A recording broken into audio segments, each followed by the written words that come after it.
Hello YouTubers, so here we have I'll say a specimen that's been on my system for probably 6 or 7 years now, and that is this Atlas Soundolier P900. I've gotten many requests to do this speaker and how to do the wiring and whatnot. The wiring will be in its own video, but this one is definitely a very early P900. And the speaker driver that's on this P900 is a Model FD, as you can see. The FDs are the really good drivers back in the day. Now, some of the stores you probably have gone to that have really bassy Atlas speakers, so chances are they might have FD drivers. FDs are the ones that produce tons of bass. Has its original transformer. And the transformer on this is definitely important to cover. Just Soundolier stuff in general, but that'll be in its own video. I don't know if this was the November 1977, but I think this driver has to be from the late 70s. And I think if I remember correctly, it's been so long since I've had this. I bought this with a lot of 3M speakers, but there were only 2 Soundolier speakers. There was another P900 in the pile, but I think I might have put the grill away somewhere. But as far as the FD driver goes, I took the FD driver off of that because I think the grill was also in rough shape. And I think I used it on one of those speakers in this tier down here. Because these grills, originally when I bought them, the grills came kind of pushed in. Some of these were broken because of the shipping damage, but I managed to glue it back together. As you can see, there's a little crack. A couple of these rings are sunken in, we'll say. But I always get a bunch of comments about which ones are Soundolier or which ones are Quam, because apparently Quam made their own version as well. But I feel like the older Soundoliers didn't have that little dot in the middle. I think they always looked like this until they got into there. Until they, I'll say, if it makes sense, redid their product line. There is a dot on the newer versions. I don't know if Quam still makes this or not. I doubt it. And the reason this looks so white is because I actually did spray paint this, I think back in 2020. Because the grill was very yellowed. That's for sure. You can kind of see the remnants back here. And I believe this got pulled out of an old bowling alley, I think in Wisconsin or something like that. This along with those 3M speakers I had at the time. That's how many years ago that was. A long time ago. So let's play a song, something bass heavy, because I'm sure you guys want to hear how the bass sounds on this.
So yeah, that's what this sounds like. Tons of bass for sure.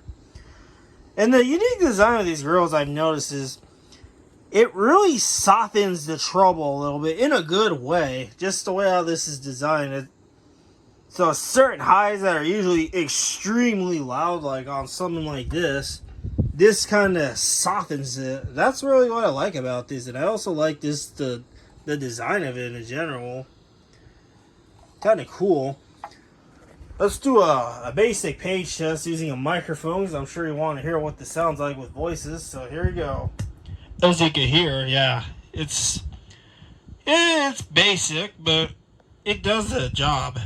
Keep in mind that this is an FD driver you're hearing from. Test check 1, 2, 3. We need a customer assistance needed on aisle 33. Once again, customer assistance needed on aisle 33. Hurry up before they run away. Thank you. So yeah, that is not really bass heavy with the microphone, but again, I'm in such close proximity to this. So yeah, that is this P900. I would love to get the square versions. And by the way, those of you that don't know, there was a couple of square versions of this. I forget the models off the top of my head, but it was in that Soundolier catalog. I'll probably paste a photo in the screen of that specific section of the catalog, because those square ones are extremely rare. It basically, and those of you that don't know what I mean by the square version is, they made one in this form, but instead they had this in the middle of it. Obviously, there was this size, this standard size, and I think slightly bigger, like the McBride, I want to say. But yeah, that is this Atlas Soundolier P900 that I finally got to fulfill many requests for. And this is again a cool speaker driver. And there will be some real life content playing on the speaker on archive.org. You can find the link in the description.